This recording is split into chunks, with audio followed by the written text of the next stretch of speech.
Welcome, my name is Baron, and this is my channel where I talk about book stuff. I'm the Book Baron. Welcome in. We're dealing with a cat that wants to play with my curtains. That's Kevin. Thank you, Kevin. You can see his little face. Let me go fix that. Hi, you're not helping. All right, hopefully that fixed it, little turd.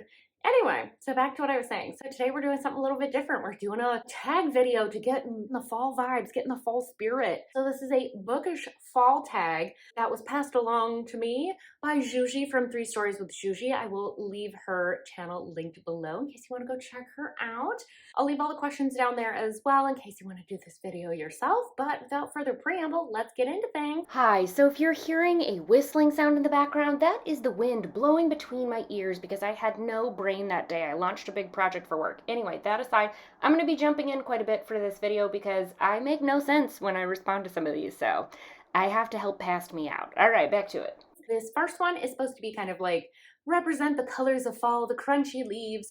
So looking at books that have covers with fall coloring, the yellows, the oranges, and reds. So for this, I have 2 physical copies that I thought of immediately.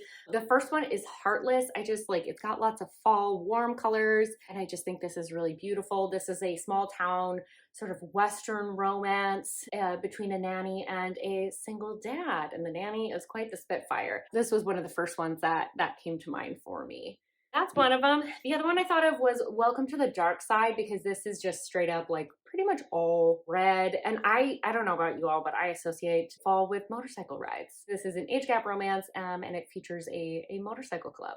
There's one other one that I thought of right off the top of my head, and that was a recent read, and that's Art of a Scandal by Regina. I just think like the yellows and oranges just sort of are very fiery and remind me a lot of them. All right, I'm gonna jump in because past me is making no sense whatsoever because the color that I'm trying to say is red, and the red on this cover reminds me of a fire, which reminds me of bonfires, and bonfires remind me of fall. All right, back to past me's dribble. Fall leaves. And this one's a little bit more like political rich people drama, romance between someone who is leaving her husband, but he's on the campaign trail, and a young artist that she ends up falling for that's in her town. So the next prompt is supposed to represent cozy clothing like sweaters and books that give you warm fuzzies. So my immediate thought with this is books that give me nostalgic feels. And there are 2 books that do this most intensely for me. The first one being Twilight. I just have a lot of nostalgic attachment to this book. Wouldn't it be cool if I actually explained why I have nostalgic attachment to this book? Yeah, so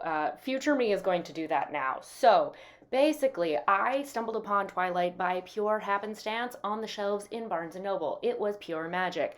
I then proceeded to pass it around to all of my friends to the point that my original copy is falling apart in a crate somewhere. I would then spend hours with that friend gushing about how good the book is. Also, my parents were very supportive of my reading habit with this series and used to pick me up copies of the books right when they came out. How freaking sweet is that?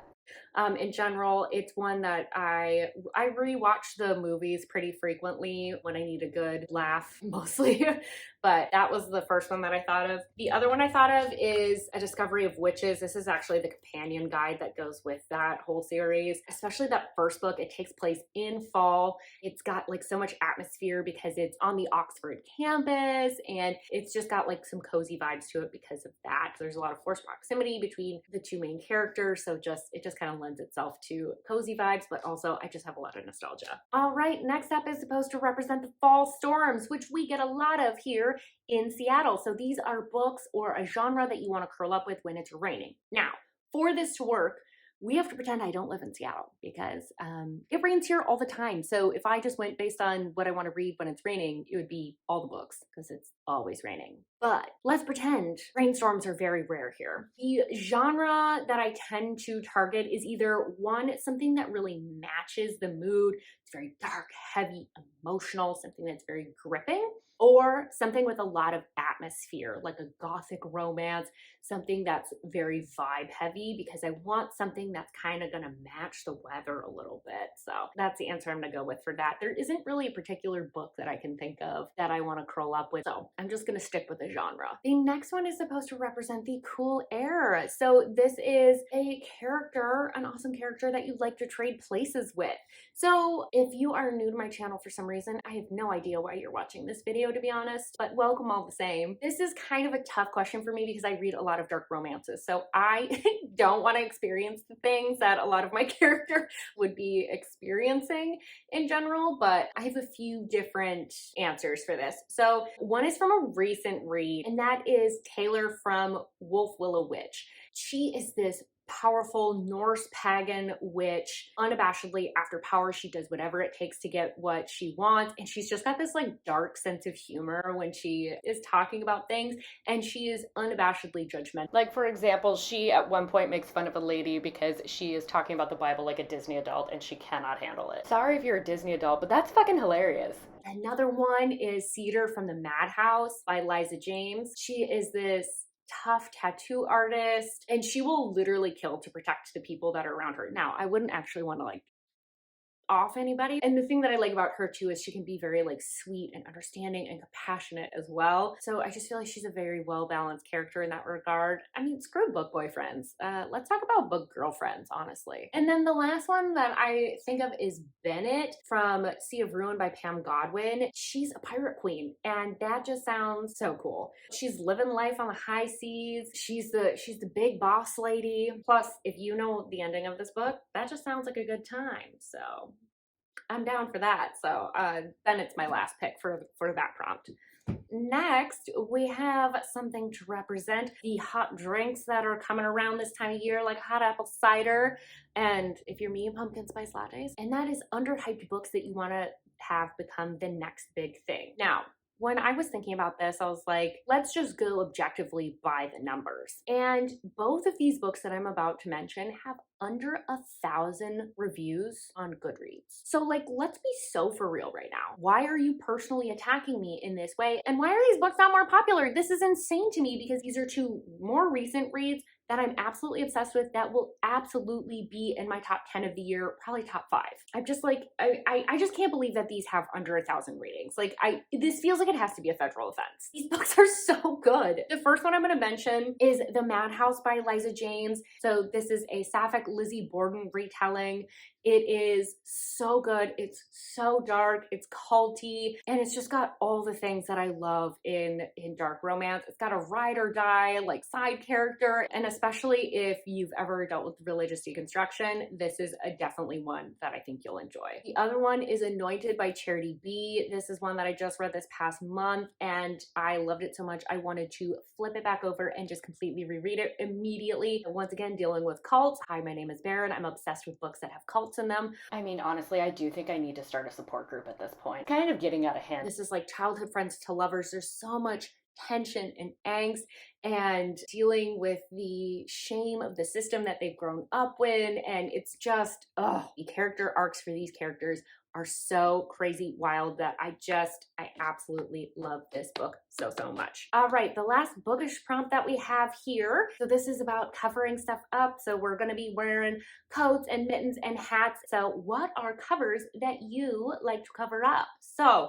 before I would have said Twilight because there was a lot of hate going on towards that book and I sort of internalized that. But now I'm an out and proud Twilight girly. I'm a twihard for sure. Oh, also just as a side note, yes, do you hear that whistling? That's the wind picking up between my ears. Before I introduce what's happening here, it is important for you to understand that the very real Quileute tribe is talked about in the Twilight novels, and their whole history is completely misrepresented. Okay, now back to the very important thing that I'm about to bring up. Very real Quileute tribe, they're having to relocate because they are in a tsunami zone.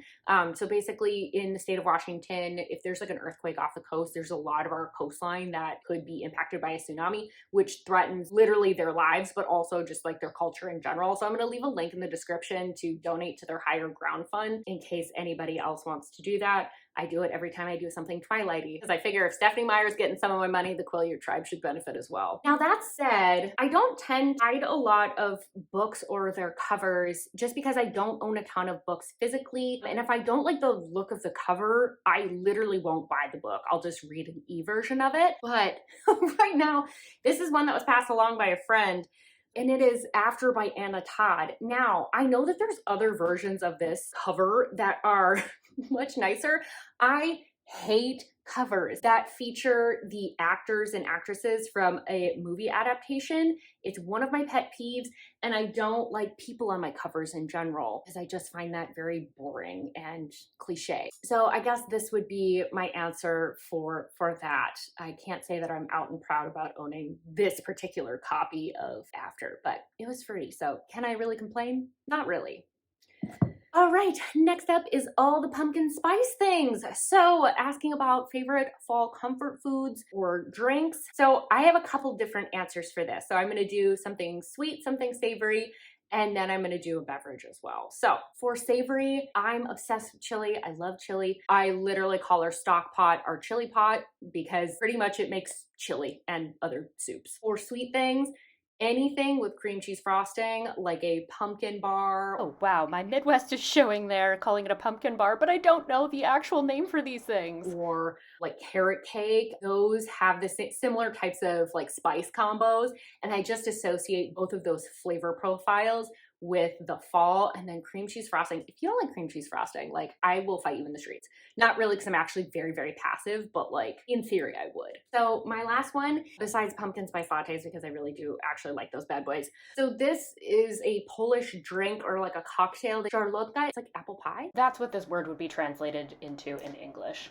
That you make with zobrówka, which is the, I'll put a picture of it up here, but it's the bison grass vodka, and it's sort of got like a vanilla-y flavor, and you mix that with apple cider or apple juice and a cinnamon stick, and it is just so good. It reminds me of fall every time. All right, and then the last prompt is to spread the warmth. So this is supposed to be to tag people. However, I find that tagging sometimes can get exclusionary. So instead, I'm going to say anyone who wants to do this, you should do this tag and just have fun with it. You don't need to be tagged by anybody. So instead, what I'm gonna do is I'm just gonna do some shout outs to creators that have been very supportive of me. First off, Nikki from Nikki and Bookland. I talk about her all the time because she has been so incredibly supportive and so super sweet. So I will leave a link to her and everybody else in the comments here in case you want to go check them out. She's a fellow dark romance reader here on YouTube. I also want to give a shout out to Emily from the Astral Library.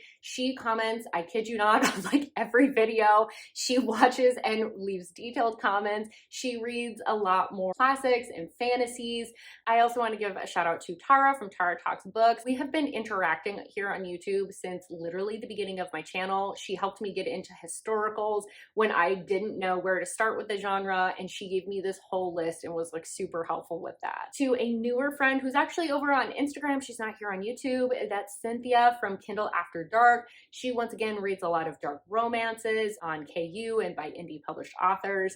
And we just always have a fun, snarky time. And then, of course, Juji from 3 Stories with Juji. She is a fellow creator that started around the same time as me and has always been very supportive and was the person who tagged me in this video. So I super appreciate that. With all that, hopefully you have lots of fall vibes going on now. Like I said, anyone who wants to do this, you should do it. And actually, let me know. I want to know what's the thing that gives you fall vibes, whether it's something with books or food or like clothing.